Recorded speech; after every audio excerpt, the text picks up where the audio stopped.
Good morning, Beacon. Welcome to our first service. I'm Reverend Dr. Robin Tanner, one of the ministers and a member of the leadership team at Beacon, and I am so glad to be with you all this morning, even if the weather where I am is not so stellar. It's one of those days. I'm calling from West Orange, New Jersey, and it's one of those days where I think I would like to take a nap, and it's 9:31 a.m. So I'm not going to, and you make me not want to take a nap, so that's good.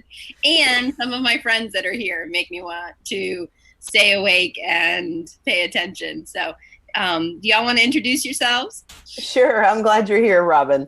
My name is Jermaine Kripe. I'm a member of the Lifespan Ministry team, and I am calling here from rainy Maplewood, New Jersey, where all the air conditioners in my neighborhood are running for some reason, even though it's like 85 degrees outside. So I think people are just a little afraid that we're going to lose power.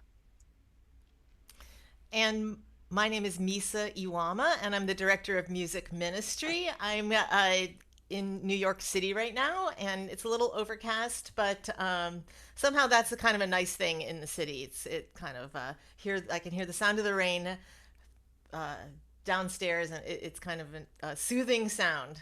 Good morning. I'm John Hoyos in Scotch Plains, New Jersey. I've been a member at Beacon for a number of years, and I'm happy to be here.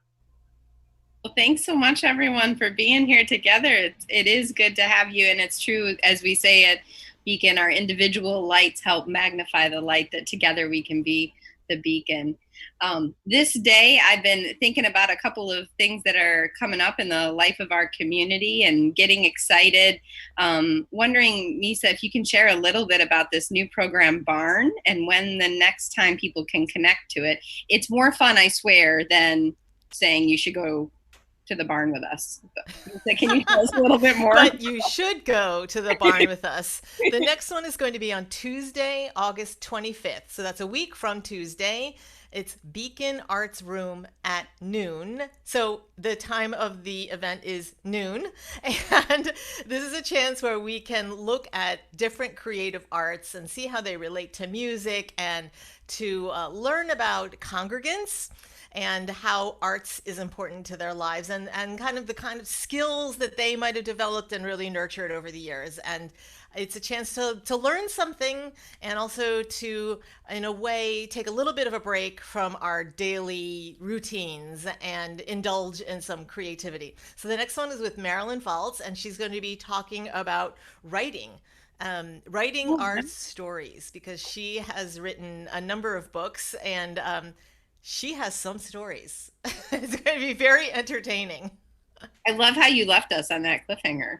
Tune in. What stories does Marilyn have to tell? Are they about you? Thanks, Misa. And Jermaine, what's happening for our children and youth today? What's going on in the life of Beacon? Well, this day we're nearing the end of our Camp Kindness Counts, which are summer camp for pre-K through fifth graders. And today we are looking at continuing our exploration of kindness through the eyes of forgiveness, and particularly the eyes of forgiveness that animals may have towards us as human beings. And we're going to be making toys to donate to St. Hubert's Animal Welfare Center over in Madison. So join us at 1 o'clock for that. And then at 6 o'clock, parents of eighth graders, rising eighth graders, can join Thule and I in the sanctuary for a orientation into eighth grade OWL. So come find out what the program is about, sign your kid up, and learn a little bit about what they're going to experience and have all your questions answered. So we hope to see all eighth grade parents tonight at Beacon at 6. I'll be there at 6 as a parent, so it'll be fun to be in the other chair and good to be with all the other parents. Our Whole Lives is one of our signature programs that in Unitarian Universalism, comprehensive sexuality education is just such an amazing, liberating piece of our faith that is available for all ages. And I'm really grateful both as a parent, but also as a Unitarian Universalist that this is one of our programs. So excited that we're starting a new year, even with some differences in how the program will be offered because of the pandemic and social distancing, but know how important it is. I love that the children are talking about animals and Camp Kindness. I used to work at an animal shelter when I was in high school, and we had a juvenile justice diversionary program where youth who, instead of being, sentenced for probation, or would basically do service at the shelter. And it was amazing how some of these youth would come in pretty hardened. They had really awful things happen in their lives, and they would talk to a cat or dog and just. Yeah, and the way that animals are able to kind of forgive us really easy, because they just want our love and our attention. And sometimes we get caught up in our own emotions about how we feel and forget sometimes that there's reasons for why people may have said or done something. And animals cut through all of that and go right down to the, okay, I love you again. Well, we don't have many spaces where we learn how to be together, how to forgive one another, how to talk to folks about some of the really hard topics in our life. Yeah. Have a place where, the other thing is animals listen. They listen really well. They do. And sometimes we as people don't listen so well, which is one of the reasons I love our community groups, which is part of our small group ministry.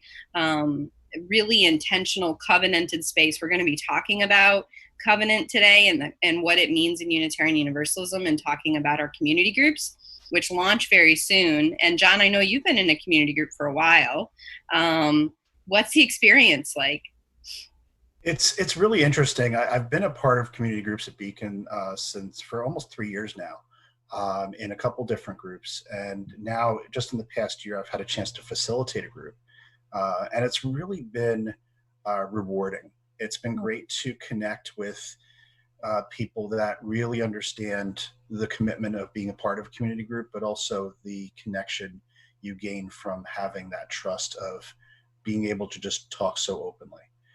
In this kind of SOCS optional world that we have now, it's really become almost pivotal for me. And it's been a great part of my spiritual practice to continue that. I love that. Socks optional too. That's hilarious. It made me look down. I have socks. They're optional. Yeah. And our community groups are continuing virtually. And I can say I was a little skeptical coming in on how much connection could happen over this kind of platform. But it's kind of like the recipe of covenant, if you will. Those agreements really do help hold the groups together. And it is amazing, the experience of having someone listen to you without trying to fix or to solve what you're explaining, or to make suggestions. Have you tried? The power of really sacred listening is amazing. A quick, funny little story. When I first became a Unitarian Universalist, the congregation that I was a part of called them covenant groups instead of community groups. But was not familiar with the word covenant used in that way. And I thought they were saying coven groups. And I was like, wow, there's a lot of neo-pagans here. That's awesome. But I didn't, and at one point they were like, over half of the congregation is in a covenant group. And I was like, that seems like a lot. Is it like 1,000-member congregation? Anyway, covenant friends, in case I haven't been enunciating. And with that, Misa, maybe it's time, before I tell any more stories, to start our service with some music. Would you and Jermaine be willing to lead us this day? So the beginning song for today is called Building Bridges. And it's in this hymnal, which some of you may remember, the Teal hymnal. But today, the music for this particular piece is actually on our website. And if you want to look on the chat right now, there's a link, but you can also just go to the website and to the music section, and you'll see that the sheet music is there. Jermaine is going to help me teach this for people who might not know the tune. So the thing about it is I'll sing a phrase, and then Jermaine, if you wouldn't mind, you could just sing it right back, and then people could sing it with you. All right, so here we go. It goes like this. Building bridges beneath. Building bridges between our divisions. Your turn.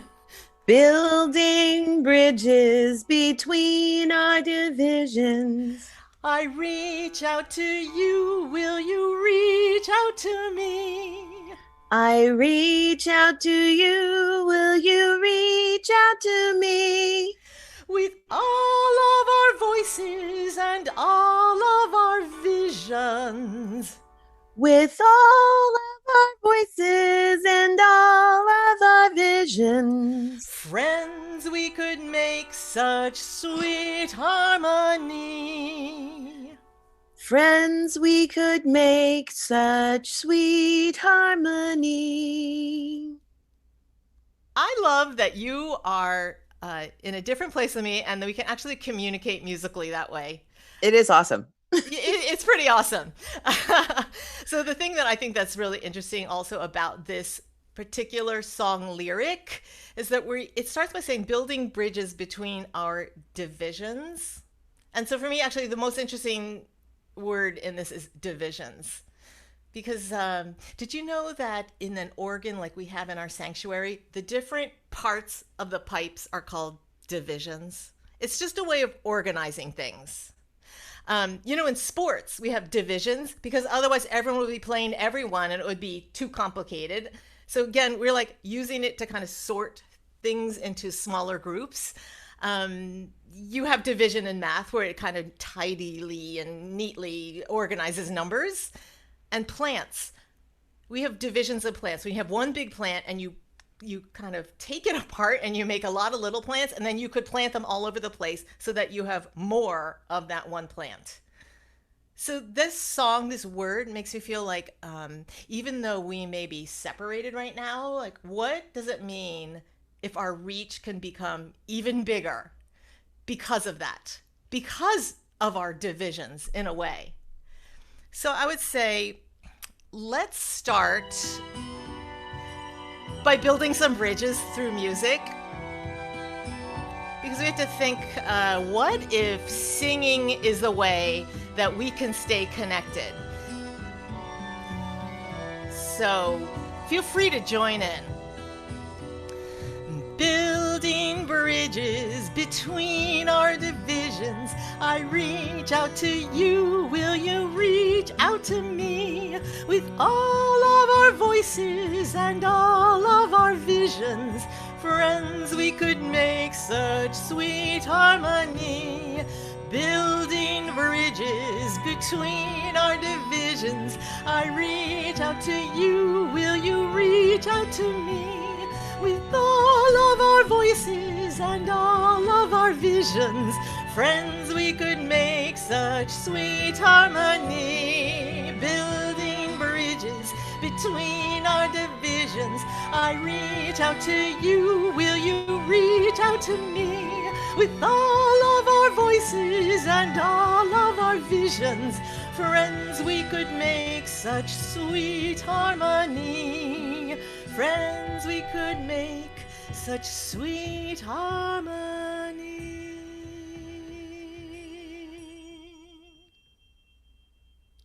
And now for our chalice lighting. Good morning. We are Patty and Jesse. We are celebrating Jesse this year and his graduation from high school. This morning we light our home chalice, the symbol of our Unitarian Universalist faith, with these words.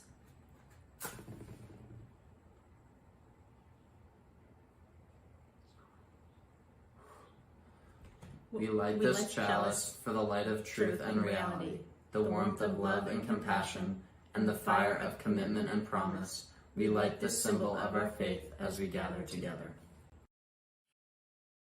In a little bit, you're going to hear a segment about how some inhabitants of the earth came to an agreement.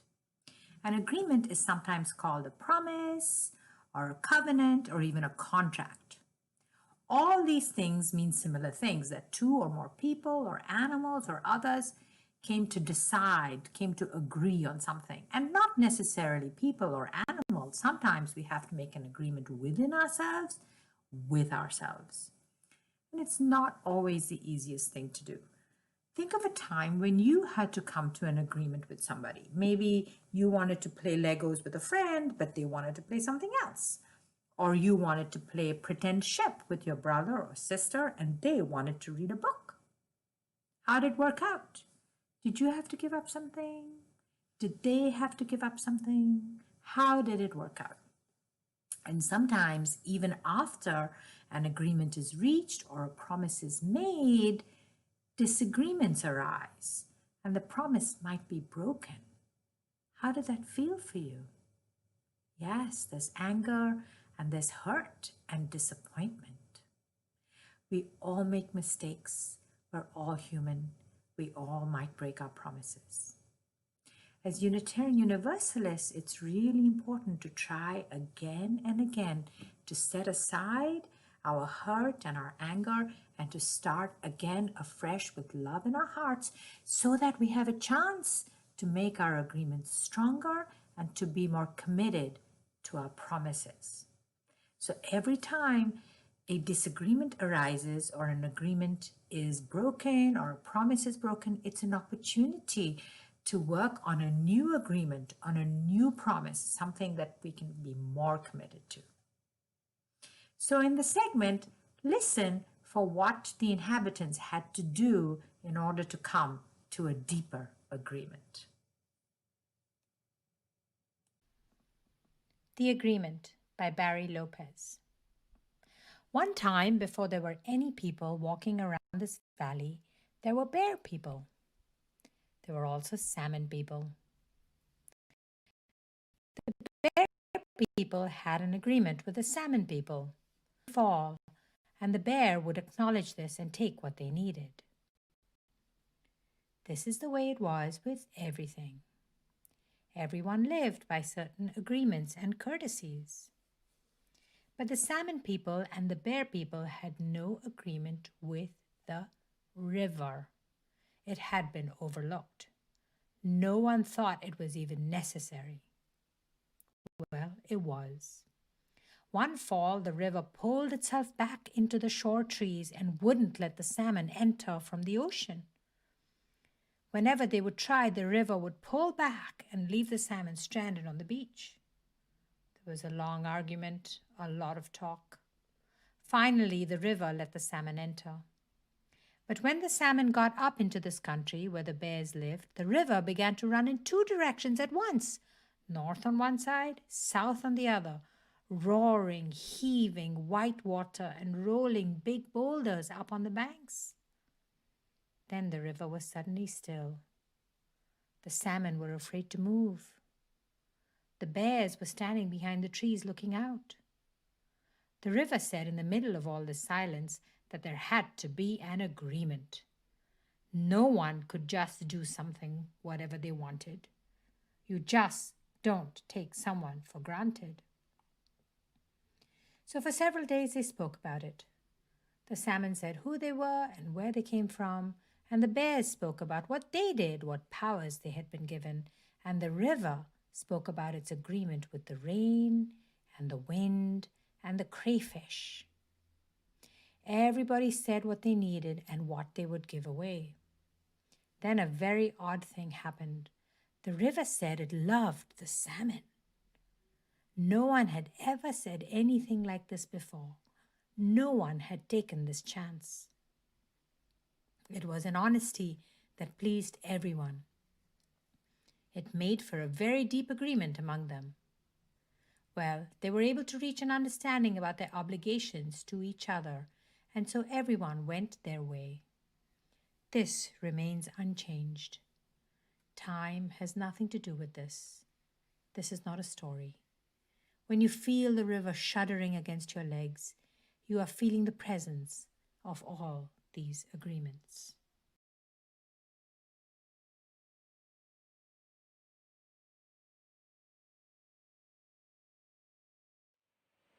Today, we light our candle of witness for Stephen DeMarco Taylor.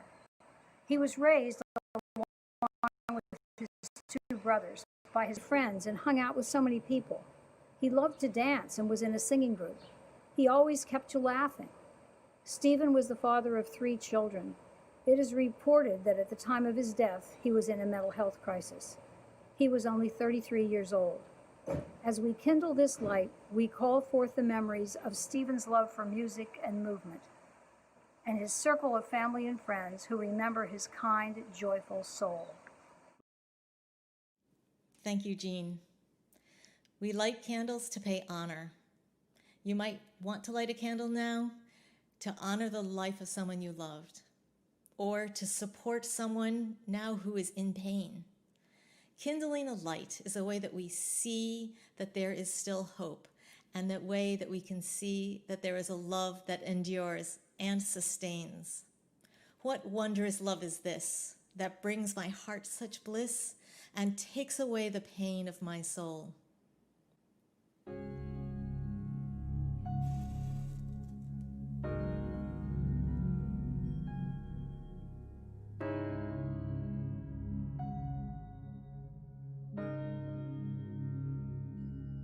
What wondrous love is this, oh my soul, oh my soul?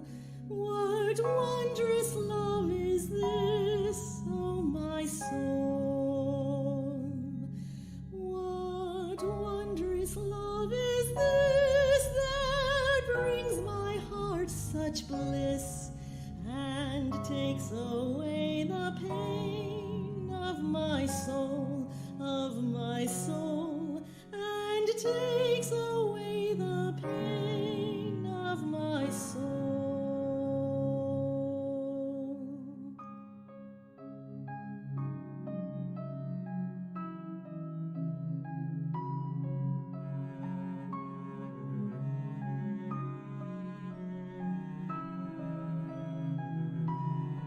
We also light candles as an act of gratitude, feeling thankful that there are people around us who have lifted us up in the hardest of times, and feeling just as thankful that there are people in our families and our communities whom we can lift up. And so, in honor of those commitments that we have made to each other, to love unto all friends, whom pain and sorrow mend, with thanks unto the end, I will sing.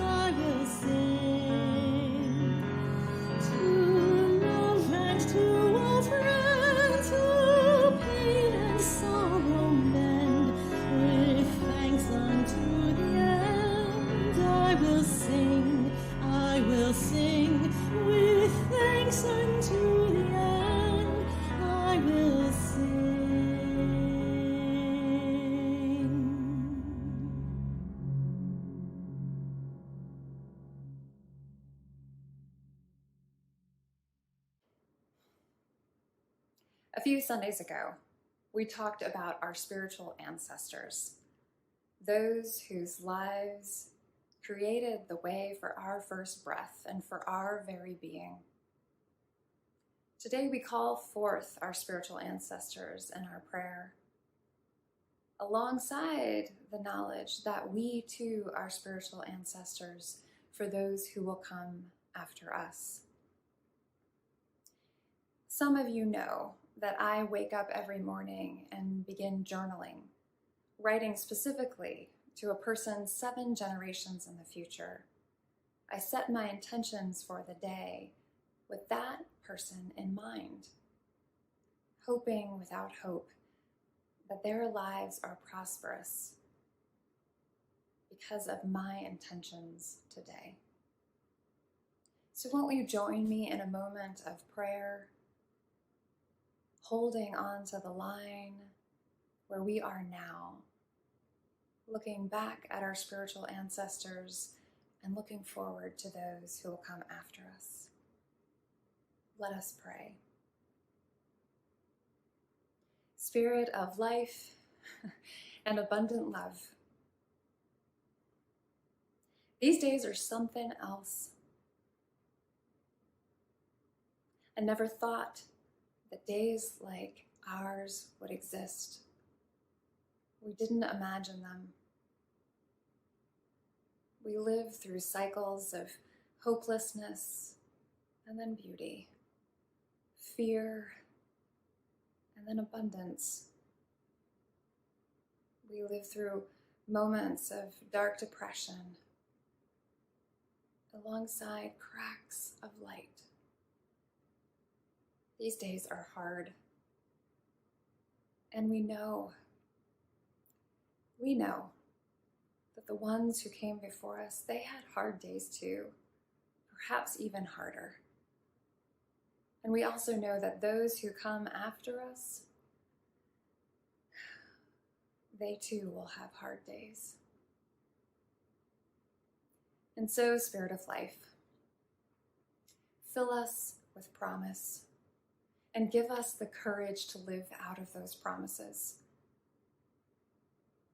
Fill us with a promise to turn toward love, even when we're too afraid to do so. Fill us with love, even for our neighbor whom we cannot stand.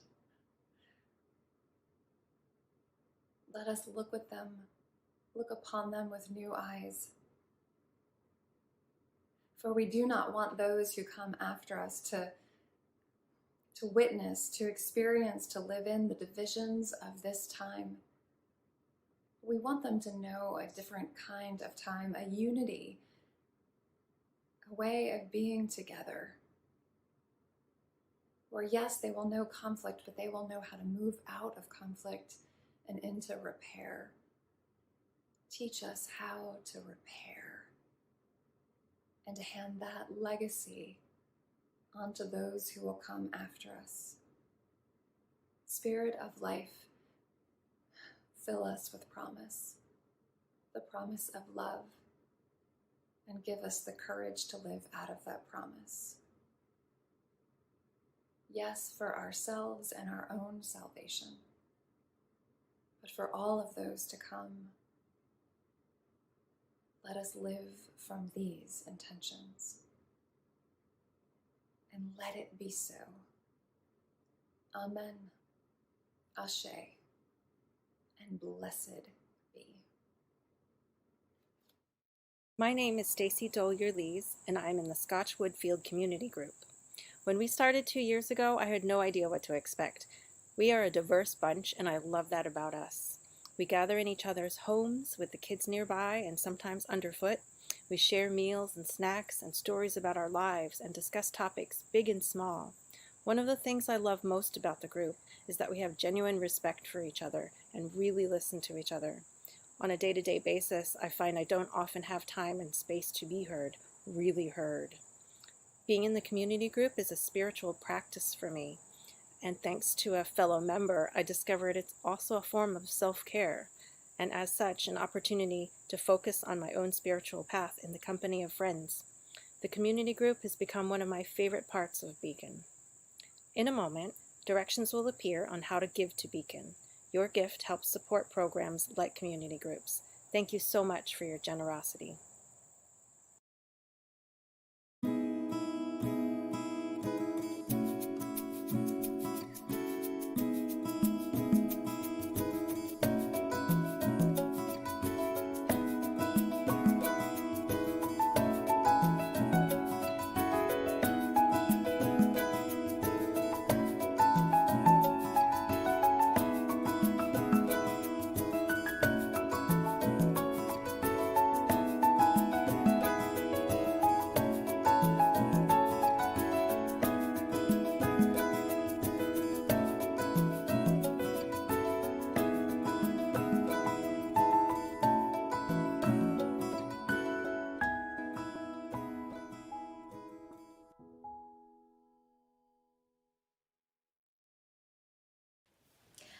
I love mankind.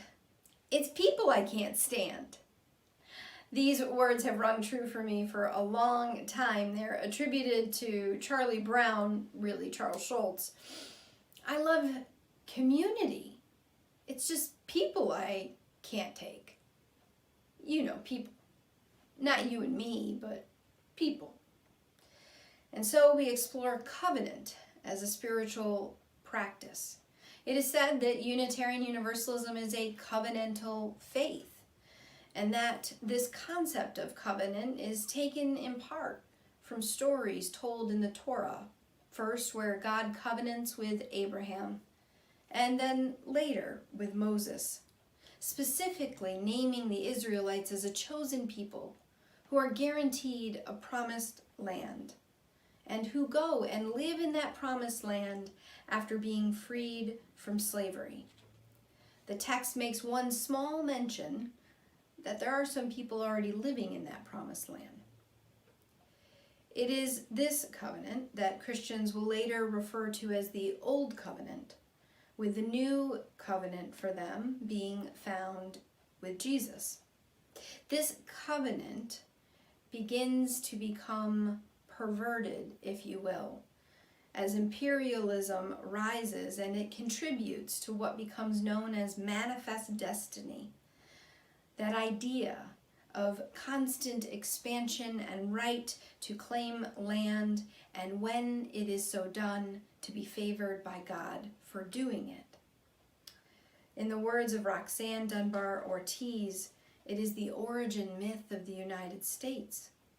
According to the myth, she writes, the faithful citizens come together of their own free will and pledge to each other and to their God to form and support a godly society, and their God in turn vouchsafes them prosperity in a promised land. This is the covenant ideology that leads to the reasoning that some can be placed outside of the covenant or the agreement of how we will gather together. That some humans are not within the covenant, or chosen, or destined, or selected, or elected, in the words of Calvin. And moreover, then, not included in that lofty covenant with promises of we the people endowed with certain inalienable rights.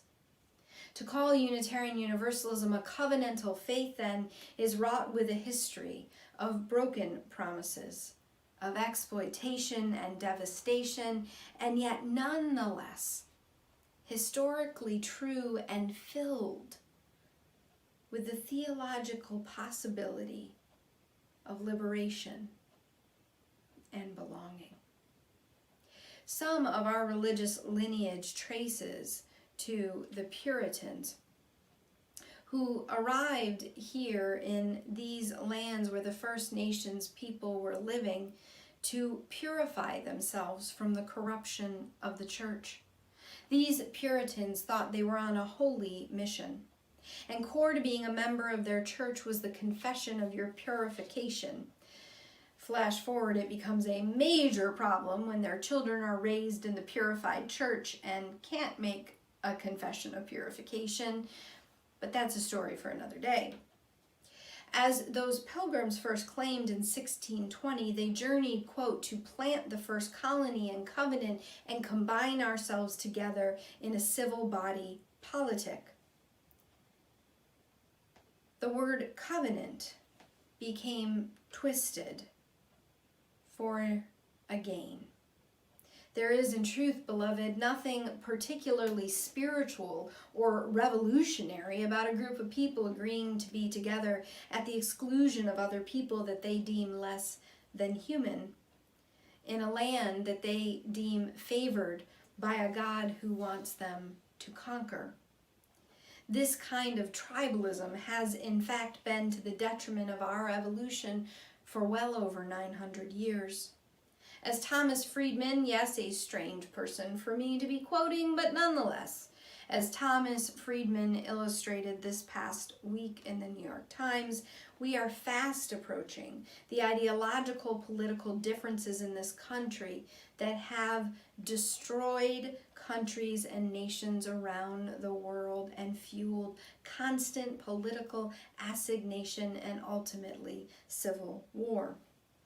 Everything becomes loaded with political implications and sides. Consider only the controversy over wearing a mask and the very real life-threatening encounters for some to simply ask another human being to pull a mask up over their nose.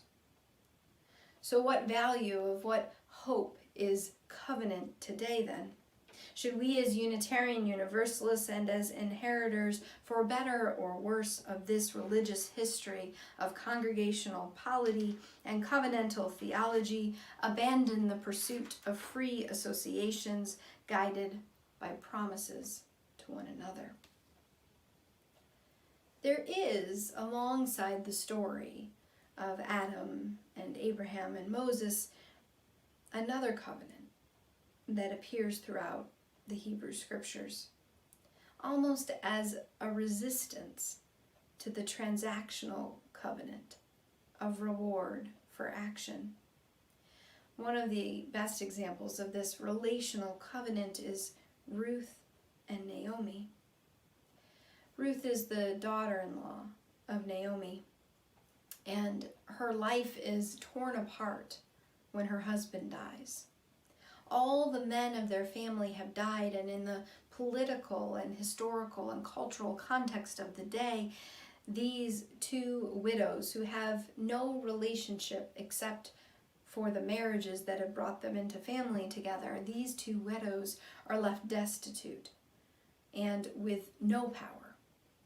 And so it is that Naomi urges her daughter-in-law to go back to the land of her people, just as Naomi intends to travel to the land of her own people. But it is Ruth who implores Naomi against the legal and cultural context of the time and begs her not to make her leave. It is Ruth who says, "Where you go, I will go. Your people will be my people. Your God will be my God." You can see why many a same-gender marriage, I remember when marriage equality came to the U.S., how many times this passage in the biblical text was requested for weddings I officiated. The story tells us any number of things. It is layered with meaning.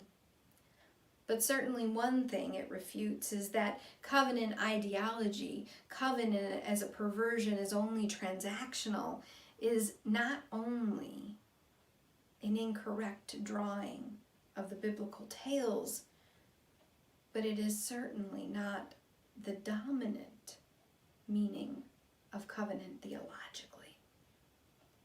Universalism gives us a mandate that challenges covenant ideology and instead insists upon covenant theology.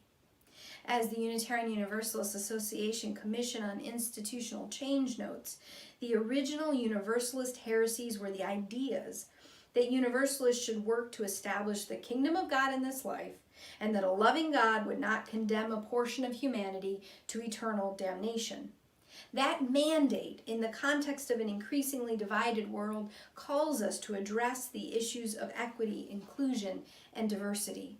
Martin Buber, Austrian Jewish and Israeli philosopher, taught that we are the promise-making, promise-keeping, promise-breaking, promise-renewing animal.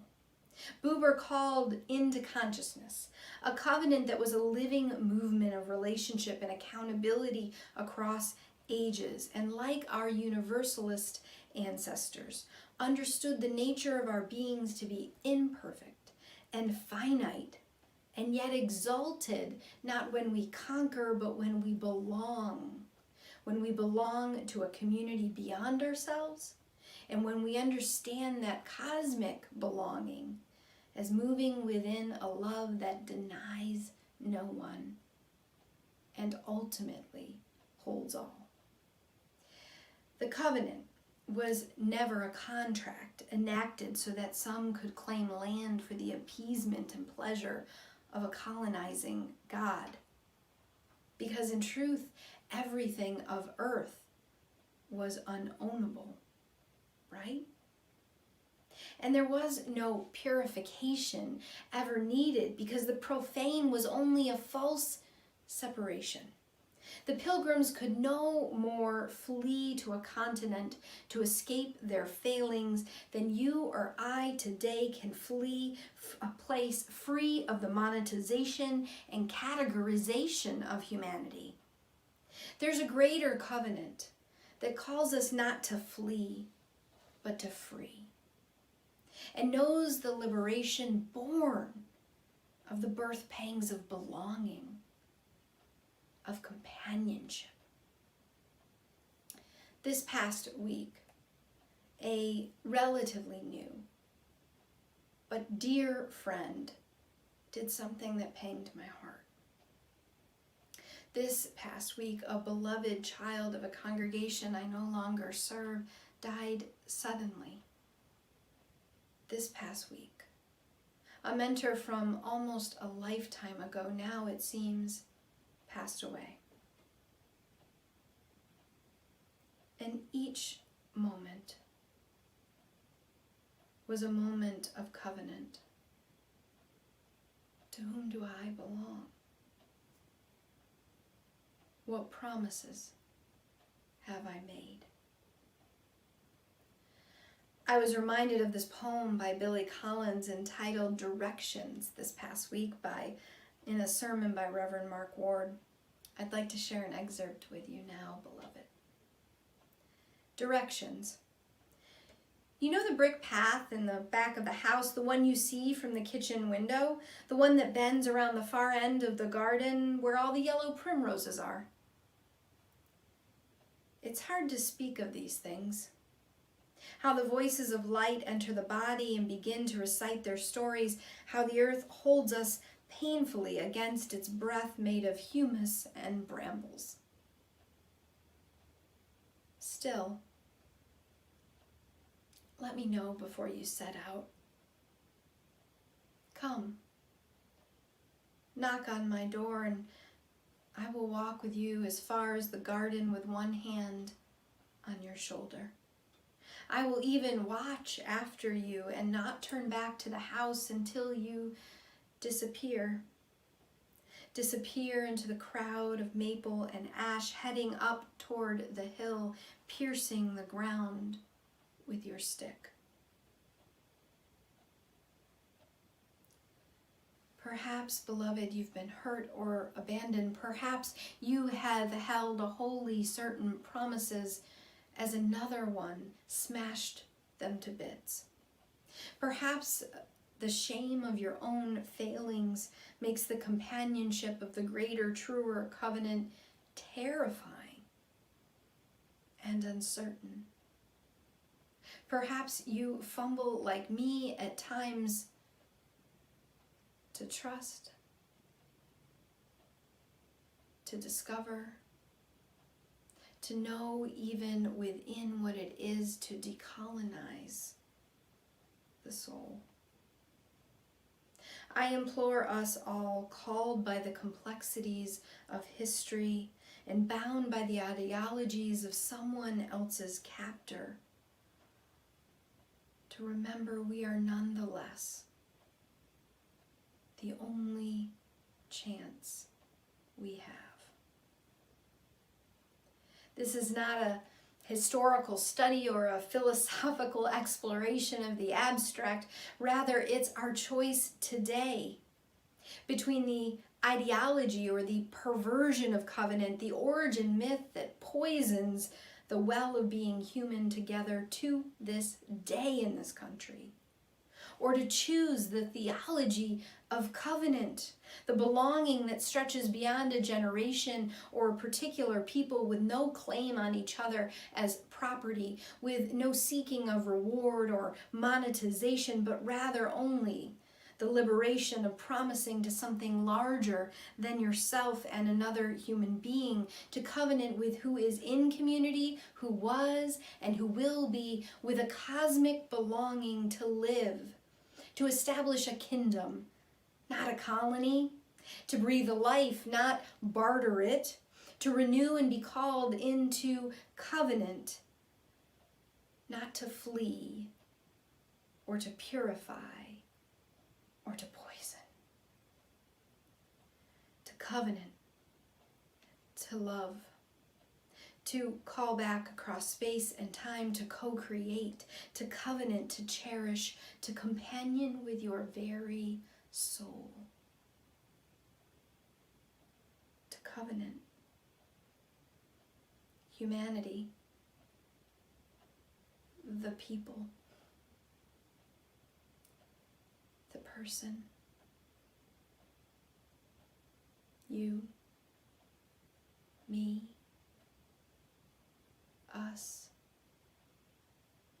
in us across history, in us greater than this moment, in us of beloved community,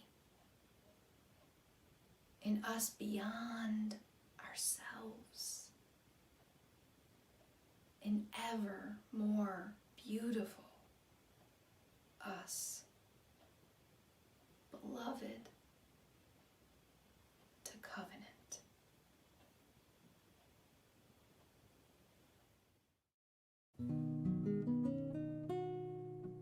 Would you please join in our final song, Where You Go, I Will Go.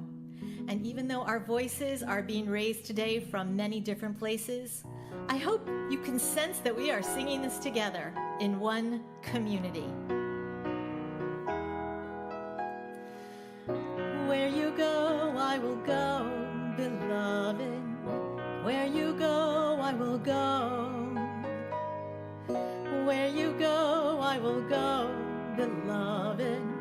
Where you go, I will go. And your people are my people.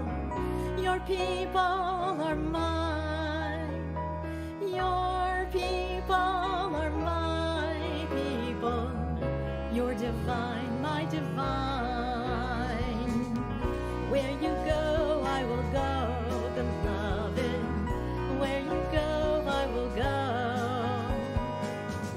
Where you go, I will go.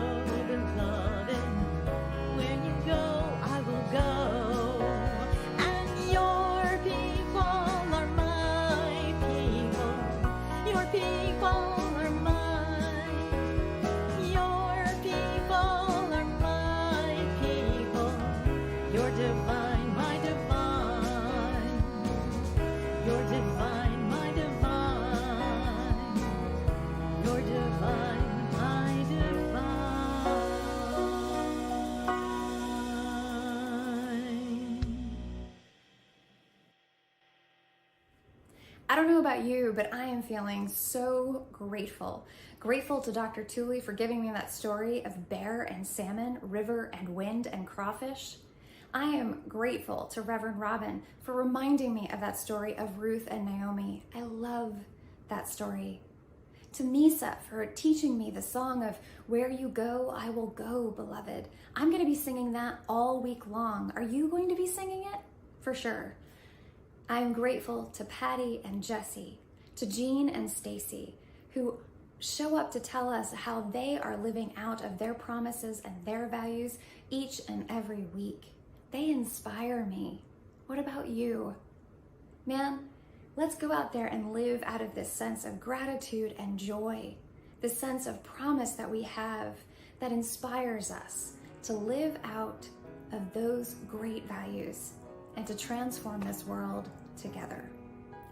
I hope to see you at Social Hour, our time when we get to see one another's faces, when we get to hear one another's voices, when we get to laugh together at stupid icebreaker questions, and to just connect once again. Because I don't know about you, but I need these connections to get me through the week and remind me what it means to be in community together. I'll see you there in a few minutes. Be well, go in peace.